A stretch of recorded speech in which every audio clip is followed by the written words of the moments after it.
Hey, welcome back to the Gilbertson Aero Factory. Today is the 7th of August, 2023.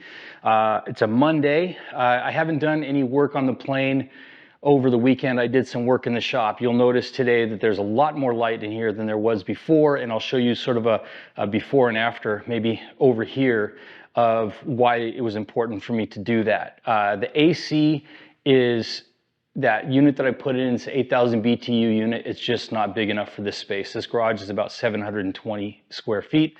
So it's right now, it's 106 outside. It's 93 here in the workshop.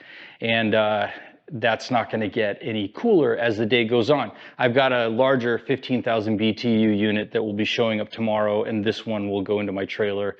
And hopefully with the larger one, I don't think it'll be icy in here, but maybe we can get it down into the reasonable 80s or something like that. Not going to work on the fuel tanks today.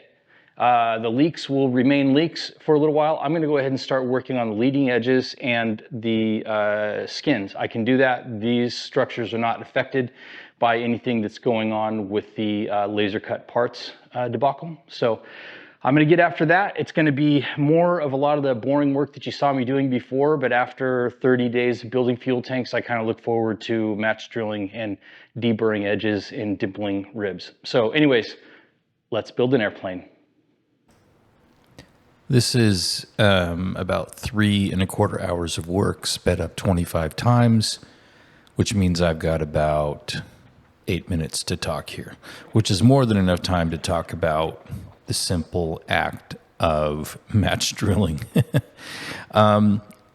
Going way back to May, when I started construction on the wings, the main skins, the big flat ones that you see me putting Clecos into right now, on the top of the wing, those have already been fitted and match drilled. All I'm doing now is tightening everything back up because, if you recall, when I got into building the fuel tanks, I had to steal a bunch of Clecos off of these structures. There just weren't enough, and so I ordered. I can't remember how many more I ordered, but I think I'm sitting at like 550 of these silver Clecos right now. And based on what I did on this day, it seems like those are, well, they're adequate for the rest of the wing construction I might be wanting whenever we get to the fuselage.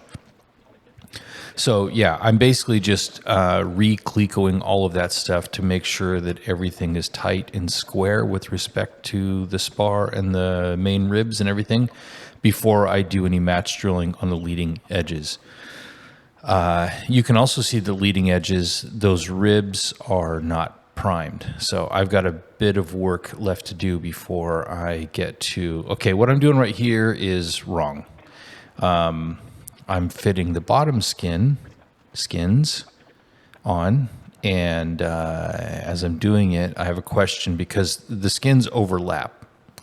The outboard and inboard skins overlap. So I go in to look at the plans and trying to recall if the outboard or the inboard skin overlaps the other. And what I realize is you just don't mess with the bottom skins at all yet. They weren't fitted before. They don't need to be fitted yet. They'll be the very last thing to go on, so it's not necessary to have them on at this point. As long as I've got the top skins on and Clecoed in and everything is square. So I took that skin back off and I'm moving on to the right wing, doing the same thing as before. Getting everything Clecoed back the way I like it. I think that I'm doing on the top skins every third hole, and then I'll get into the business of eventually just final size drilling. I said match drilling, but final size drilling the leading edge skins. And then everything will come off of the wings so that we can get into the prep of the skins and get them ready to be Clecoed on. Prep of the skins and prep of those ribs. Those leading edge ribs have been prepped in that they have all been, the flanges have been straightened, they've been fluted, they've been deburred. All that's left to do with those is priming. if I choose to prime, which obviously I do choose to prime. So priming those, and then the skins as well will be all the edge finishing on the skins. And I will not be priming the skins entirely. I'll just be priming where metal mates to metal. So the rivet lines. So here we are. We're getting into this. And as I said in the intro, just doing this kind of work right now is a little bit of a relief. I do have to address the leaks that are in those tanks. And I thought, let's just do something different right now. I've got probably 2 years until any fuel goes into those tanks. I can certainly wait a few more days. Now that I have all this extra light in here, it is much easier to work with the doors closed. And it also creates an opportunity for me to create 2 separate project bays, I guess you could say. I'm no longer, if you haven't noticed, I'm no longer keeping my lawn equipment in here.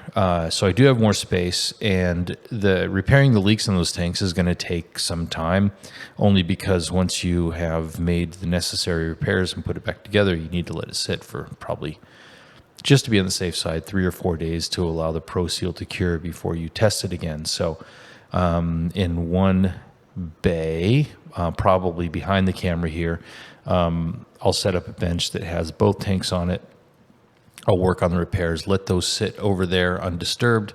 And then as we're looking at the screen right now, to the left of the wing stands toward the garage door, that section over there is where I can work on the construction of the leading edges. I need to go back and basically reread most of the plans for the wing construction because it has been so long since I've been doing anything other than the tanks.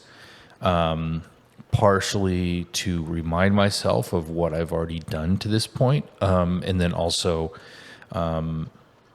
what remains to be done. The progression within the plans is to do what we've done so far. So I haven't deviated from the sequence within the plan. So after you complete the fuel tanks, then it is to build the leading edges and rivet the top main skins.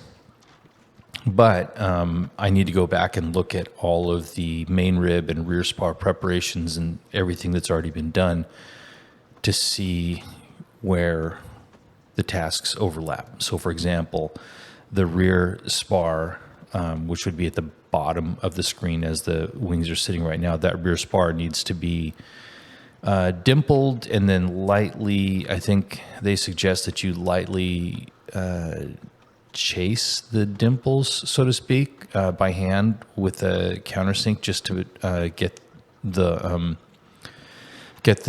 dimples and the skins to fit better because it's a little bit thicker material, that rear spar.